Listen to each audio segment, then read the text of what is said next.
Taith Pathway 1 funds outward and inward exchanges of learners, volunteers and staff. To apply for funding, you just need to follow these simple steps.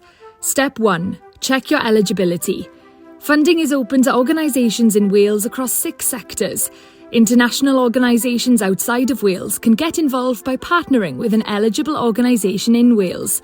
To find out more, get in touch with the organisation directly or email inquiries@taith.wales. Step 2. Choose your activities.